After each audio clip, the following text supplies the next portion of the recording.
पितामह भीष्म ऐसी ही तन्मयता के साथ जब गाए, नाम तेरा भव तारण हारा, दुख भंजन सुखकारी, प्रभु जिसने भी हृदय में धारा, उसकी विपदा टारी। तो एक बार आज भी आ जाओ ना। और पितामह इतने प्रेम से गा रहे हैं, परब्रह्म परमात्मा सामने आ गए। पितामह ने देखा बाणों की सैया पर तो है ही, और नेत्रों से झरझर वो अश्रुपात अश्रुधारा बढ़ गई है। पितामह वहीं से मन ही मन गोविंद को प्रणाम किए हैं, स्तुति किए, प्रार्थना किए हैं और कहते हैं, आज पहले भी महाभारत के युद्ध में आपने मेरी लाज रखी थी, और आज भी आप चल कर के आए और मेरी लाज रखी। महाभारत के युद्ध में कैसे लाज रखी?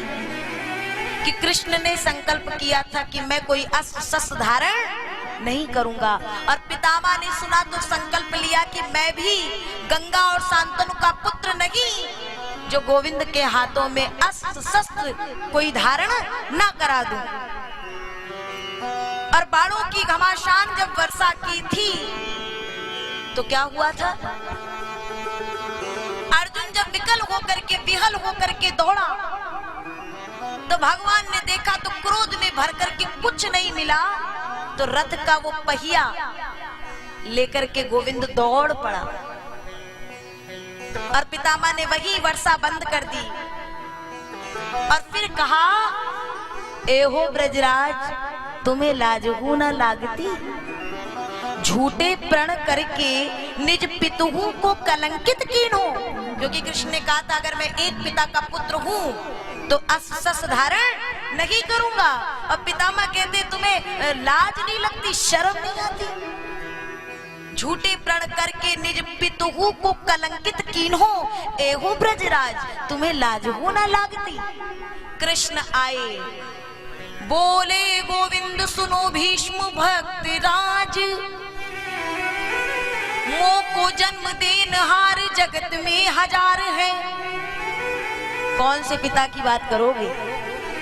मुझे तो जन्म देने वाले हजारों हैं, पर उन हजारों में कौन कौन है? सिंह खंभ पृथ्वी, सिंह खंभ पृथ्वी पाषाण से प्रकट होत। कभी सिंह से, कभी पृथ्वी से, कभी तो पत्थर से, जहां जैसे आना होता है आ जाता हूं। तो सिंह खंभ पृथ्वी पाषाण से प्रकट हो, कहां लगी बखानों मेरे अमित अवतार है। अच्छा, तो आगे कृष्ण ने कहा, कोई कहत वसुदेव और देवकी को लाल, कोई कहत वसुदेव और देवकी को लाल, और कोई और नंद और यशोदा को कुमार गए। तो ए पितामह, जाके हुई एक बाप सोई बचावे निज लाज, और मेरी कौन लाज, मेरे पिता तो हजार है। अब बताओ जरा, जाके हुए एक बाप सोई बचावे निज लाज, मेरी कौन लाज, मेरे पिता तो हजार है। पितामह की प्रतिज्ञा को पूर्ण कराने के लिए और उनको सही बताने के लिए कृष्ण ने कितनी बड़ी बात कह दी। क्या ऐसा कोई हो सकता है? और आज पितामह ने कहा कि आज भी मेरे संकल्प को पूर्ण करने के लिए गोविंद मेरे अंतिम समय में आप यहाँ चल कर के आए हैं। मैं धन्य हो गया, कृतार्थ हो गया। भगवान ने कहा, पितामह वो सब ठीक है, अब ऐसा है, ये जो पांडव हैं, ये धर्मराज, इनको लगता है महाभारत के युद्ध में मारे गए जो जन हैं उनके ये दोषी हैं, इन्हें बड़ा पाप लगा है, तो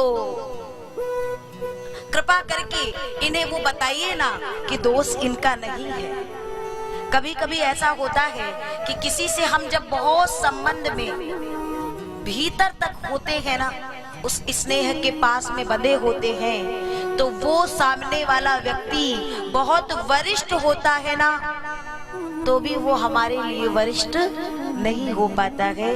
और वो यदि हमें समझाता है तो प्रेम की प्रगाढ़ता के कारण हम उसके शब्दों को, उसके वचनों को समझ नहीं पाते हैं।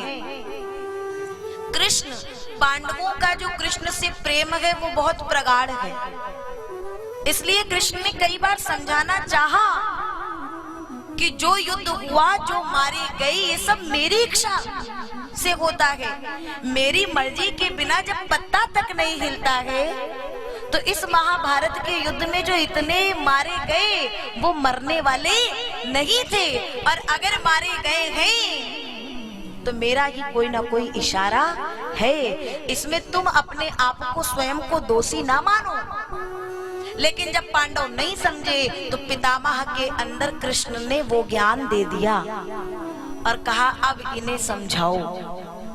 फिर पितामह समझाते हैं पांडवों को, धर्म नीति बताते हैं, और वहां पर एक बात बोलते हैं कि कभी तुम्हारे नेत्रों के आगे अधर्म हो रहा हो तो उसे रोक देना या वहां से उठ कर के चले जाना।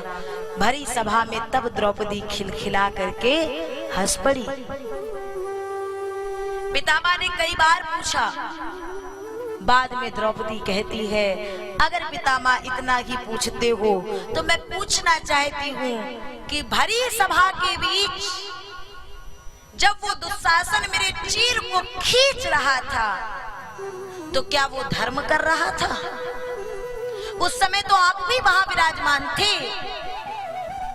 एक तो वहां सच में अंधा था, नेत्रहीन था, लेकिन वहां तो जितने बैठे थे उस समय सब अंधे हो चुके थे।